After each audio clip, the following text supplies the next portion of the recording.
Hi dears, അസ്സലാമു അലൈക്കും. Welcome back to Shijina's kitchen. ഇന്ന് മഴക്കാലത്ത് 10 മണി ചെടികൾ എങ്ങനെ സംരക്ഷിക്കണം, കെയർ ചെയ്യണം എന്നുള്ളതിനെക്കുറിച്ചുള്ളൊരു വീഡിയോ ആയിട്ടാണ് വന്നിട്ടുള്ളത്.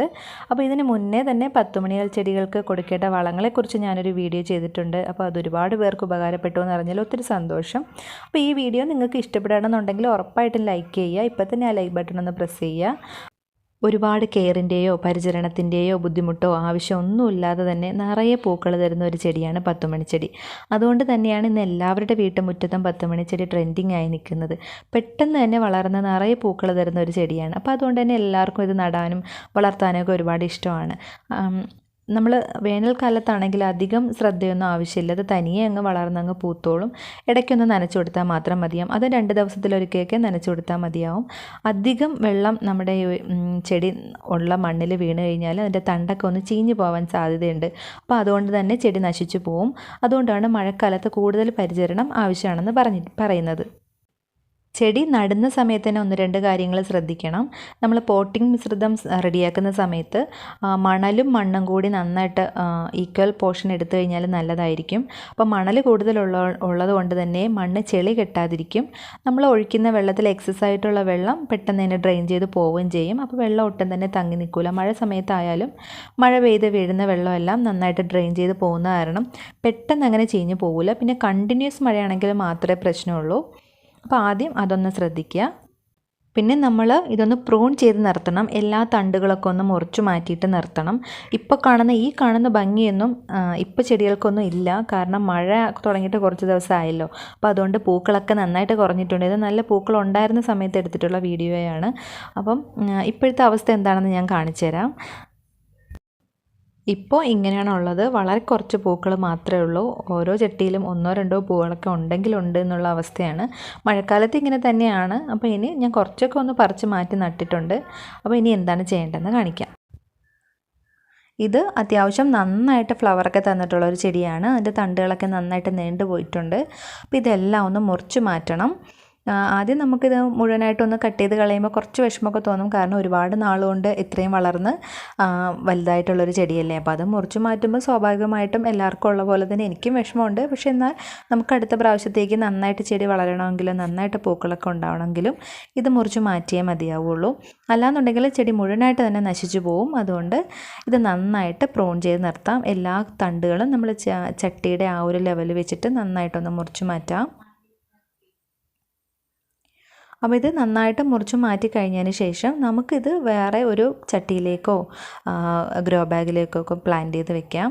അപ്പോൾ നമ്മൾ ഇത് മുഴുവനും പാഴാക്കി കളയുന്നില്ല. വേറെ ചട്ടിയിലേക്ക് നടുന്ന സമയത്ത് നമ്മൾ മദർ പ്ലാന്റിൻ്റെ ആ ഒരു പോട്ട് നന്നായിട്ട് തന്നെ കിട്ടും. നമ്മൾ പ്ലാന്റ് ചെയ്യുന്ന അതും നമുക്ക് ഒരുപാട് ഗ്രോ ബാഗിലും ചട്ടിയിലൊക്കെ നടാനായിട്ട് വരും. ഒരു 10 ചട്ടിയിലെങ്കിലും നമ്മളിപ്പോൾ മുറിച്ചെടുത്തത് നടാനായിട്ട് വരും.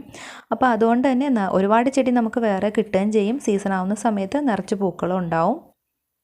അപ്പോൾ അതുകൊണ്ട് കട്ട് ചെയ്ത് കളയുന്നതിൽ ആരും വിഷമിക്കേണ്ട. ആ ഒരു മദർ പ്ലാന്റിൻ്റെ ആ ഒരു പോട്ട് നമുക്ക് മണ്ണൊക്കെ നന്നായിട്ടൊന്ന് ഇളക്കിയിട്ട് വേണമെങ്കിൽ കുറച്ച് പുതിയ മണ്ണൊക്കെ ഒന്ന് അതിൻ്റെ മുകളിലേക്ക് ഇട്ട് കൊടുക്കാം. ഈ ഒരു സമയത്ത് വളത്തിൻ്റെയൊന്നും ആവശ്യമില്ല. ഒരുപാട് വളമൊന്നും കൊടുക്കേണ്ട ആവശ്യമില്ല. അപ്പോൾ ഞാൻ അതുപോലെ ഒരു 3-4 ചട്ടിയിലുള്ളത് ഞാനിതുപോലെ ഒന്ന് പ്രൂൺ ചെയ്തെടുത്തിട്ടുണ്ട്.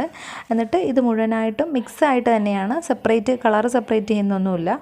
എല്ലാം കൂടി മിക്സായിട്ട് നട്ട് വയ്ക്കാം. പിന്നെ നമ്മളിത് പൊടിച്ച് വളരുന്നതിനനുസരിച്ച് സീസൺ ആവുന്ന സമയത്ത് നമുക്ക് ഇൻഡിവിജ്വൽ കളർ വേണമെങ്കിൽ അങ്ങനെയോ അല്ലെങ്കിൽ മിക്സായിട്ട് തന്നെ നമുക്ക് വേറെ വേറെ പോട്ടിലേക്ക് ആക്കാം. ഇത് മുഴുവനായിട്ടും കട്ട് ചെയ്ത് മാറ്റിയതിന് ശേഷം നമ്മൾ വീണ്ടും നടാനായിട്ട് ഉപയോഗിക്കുന്നത് ഇളം തണ്ടുകൾ വേണം നടാനായിട്ട്. പുതുതായിട്ട് മുളച്ച് വന്നിട്ടുള്ള തണ്ടുകൾ വേണം നമ്മൾ റീപ്ലാന്റ് ചെയ്യാൻ വേണ്ടിയിട്ട് ഉപയോഗിക്കാവുന്നത്. കട്ടിയുള്ള തണ്ട്, നല്ല മൂത്ത തണ്ട് നോക്കി പ്ലാന്റ് ചെയ്ത് കഴിഞ്ഞാൽ അത് അത്ര നന്നായിട്ടൊന്നും പൊടിച്ച് വരില്ല. അതുമാത്രമല്ല ഇത് മഴ സമയം ആയതുകൊണ്ട് തന്നെ അത് ചീഞ്ഞ് പോകാനുള്ള സാധ്യതയും വളരെ കൂടുതലാണ്. നമ്മൾ ഈ റീപ്ലാന്റ് ചെയ്തതിന് ശേഷം നമ്മളിത് വീടിൻ്റെ ഷെയ്ഡിൻ്റെ ഭാഗത്തേക്കോ മഴ കൊള്ളാത്ത സ്ഥലത്ത് വേണം ഇത് സൂക്ഷിച്ച് വെക്കാൻ. എന്നാൽ നന്നായിട്ട് വെയിൽ കിട്ടുന്ന സമയത്താണെങ്കിൽ, വെയിലുള്ള സമയത്ത് നന്നായിട്ട് വെയിൽ കൊള്ളുന്ന സ്ഥലത്തും വേണം വെക്കാൻ. ഒരുപാട് ഇരുണ്ട മൂലയ്ക്കൊന്നും കൊണ്ട് വെച്ച് കഴിഞ്ഞാൽ ഇത് നന്നായിട്ട് പിടിച്ച് കിട്ടില്ല. ഇതുപോലെ ഞാൻ ഗ്രോ ബാഗിലേക്കാണ് കുറേ തണ്ടുകളെല്ലാം ഞാൻ നട്ടിട്ടുള്ളത്. അപ്പോൾ ഇത് മഴ കൊള്ളാത്ത ഒരു ഭാഗത്തേക്ക് മാറ്റി വെച്ചതിന് ശേഷം അത്യാവശ്യം വെയിൽ കിട്ടുന്ന സമയത്ത് നമ്മളിത് വെയിലത്തേക്ക് തന്നെ മാറ്റി വയ്ക്കുകയും വേണം. ഇത് 2-3 ദിവസത്തിലൊരിക്കൽ നനച്ചു കൊടുത്താലും മതിയാവും. നമ്മൾ സോയിൽ നോക്കിയിട്ട് തീരെ ഡ്രൈ ആണെങ്കിൽ കുറച്ച് കുറച്ചായിട്ട് തളിച്ചു കൊടുത്താൽ മതി. ഒരുപാട് വെള്ളം വാരിക്കോരി ഒഴിക്കാനും പാടില്ല. അങ്ങനെ ഒഴിച്ചു കഴിഞ്ഞാൽ നമുക്ക് ഇതൊന്നും ചെയ്തതിന് ഒരു പ്രയോജനം ഇല്ലാതായി പോവും. ചെടി മാറ്റി നടാനായിട്ട് സാധാരണ ഗ്രൗണ്ട് സോയിൽ തന്നെ എടുത്താൽ മതി. മഴ ഡയറക്റ്റ് വീഴുന്ന ആ ഒരു ഭാഗത്താണ് നമ്മൾ ചട്ടികളൊക്കെ വെച്ചിരിക്കുന്നതെന്നുണ്ടെങ്കിൽ മഴ കൊള്ളാതെ ഷെയ്ഡിൻ്റെ അടിയിലേക്ക് മാറ്റി വയ്ക്കാനായിട്ട് പ്രത്യേകം ശ്രദ്ധിക്കുക.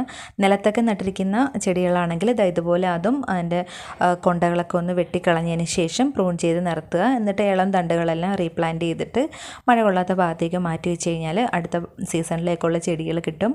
ഒരു കളറും നമുക്ക് നഷ്ടപ്പെട്ട് പോവേണ്ട അവസ്ഥ വരില്ല. അപ്പോൾ ഇത് നിങ്ങൾ പ്രത്യേകം ഒന്ന് ശ്രദ്ധിച്ചിട്ട് ഇപ്പോൾ തന്നെ ചെയ്ത് കഴിഞ്ഞാൽ അടുത്ത സീസണിലേക്ക് നമുക്ക് നിറയെ ചെടി കിട്ടും. അല്ലെങ്കിൽ നിങ്ങൾ റിപ്പോർട്ട് ചെയ്യുന്ന സമയത്ത് പ്രത്യേകം ഒരു കാര്യം ശ്രദ്ധിച്ചാൽ മതി. കുറച്ച് മണ്ണും മണലും കൂടി മാത്രം മിക്സാക്കിയിട്ട് റിപ്പോർട്ട് ചെയ്താൽ മതി. വളത്തിൻ്റെയോ വേറെ ഒന്നും ആവശ്യമില്ല. നമ്മൾ പൂക്കളുണ്ടാവാനായിട്ടല്ല, നമ്മൾ ആ ഒരു ചെടിയെ സംരക്ഷിച്ച് നിർത്താൻ വേണ്ടിയിട്ട് മാത്രമാണ് നമ്മളിപ്പോൾ റിപ്പോർട്ട് ചെയ്ത് വെക്കുന്നത്. അപ്പോൾ അതുകൊണ്ട് വളത്തിൻ്റെയൊന്നും ഒരാവശ്യമില്ല. മഴ സമയത്ത് ഒരുപാട് ചാണകപ്പൊടിയൊക്കെ ഇട്ട് കഴിഞ്ഞാൽ ഫംഗൽ ബാധയോ അങ്ങനെയൊക്കെ ഉണ്ടായിട്ട് ചെടി ചിലപ്പോൾ നശിച്ചു പോവും. അപ്പോൾ അതുകൊണ്ട് നമ്മൾ ചാണകപ്പൊടിയൊന്നും ഇടാതെ തന്നെ വെറും ഗ്രൗണ്ട് സോയിലിൽ മാത്രം നട്ട് വെച്ചാൽ മതി. പിന്നെ നന്നായിട്ട് വെയിൽ കിട്ടുന്ന സമയത്ത് ഉറപ്പായിട്ടും വെയിലത്ത് വെച്ച് കൊടുക്കുകയും ചെയ്യണം. അപ്പോൾ ഇത്രയും ശ്രദ്ധിച്ചു കഴിഞ്ഞാൽ തന്നെ നമുക്ക് അടുത്ത സീസണിലേക്കുള്ള ചെടികളെല്ലാം നമുക്ക് സംരക്ഷിച്ച് നിർത്താനായിട്ട് പറ്റും. പുതിയ ഒരുപാട് ചെടികൾ നമുക്ക് കിട്ടുകയും ചെയ്യും. അപ്പോൾ ഈ വീഡിയോ നിങ്ങൾക്ക് ഉപകാരപ്പെട്ട് കാണുമെന്ന് വിചാരിക്കുന്നു. ഞാൻ കുറച്ച് നാൾ മുന്നേ എടുത്ത് വെച്ചിട്ടുള്ളൊരു വീഡിയോ ആയിരുന്നു ഇത്. എഡിറ്റ് ചെയ്ത് പാതിയായപ്പോഴാണ് നമുക്ക് എല്ലാവർക്കും വീട്ടിലുള്ള എനിക്കും ഹസ്ബൻഡിനും മക്കൾക്കൊക്കെ കൊറോണ പിടിച്ച്. അപ്പോൾ അങ്ങനെ വീട്ടിലിരുന്നു. അപ്പോൾ കുറച്ച് ബുദ്ധിമുട്ടുകളും കാര്യങ്ങളും ഉണ്ടായിരുന്നത് കൊണ്ട് തന്നെ എഡിറ്റ് ചെയ്യാനൊന്നും പറ്റിയില്ല. അപ്പോൾ ഇപ്പോൾ അൽഹംദുലില്ലാഹ് എല്ലാവരും നോർമലായി വരുന്നുണ്ട്. അപ്പോൾ നിങ്ങൾക്ക് വീഡിയോ ഇഷ്ടപ്പെട്ടിട്ടുണ്ടെങ്കിൽ ഉറപ്പായിട്ടും ലൈക്ക് ചെയ്യാനും ഷെയർ ചെയ്യാനും സബ്സ്ക്രൈബ് ചെയ്യാനും മറക്കരുത്. ഇൻഷാ അല്ലാഹ് പുതിയ വീഡിയോസായിട്ട് വീണ്ടും കാണാം. Thanks for watching.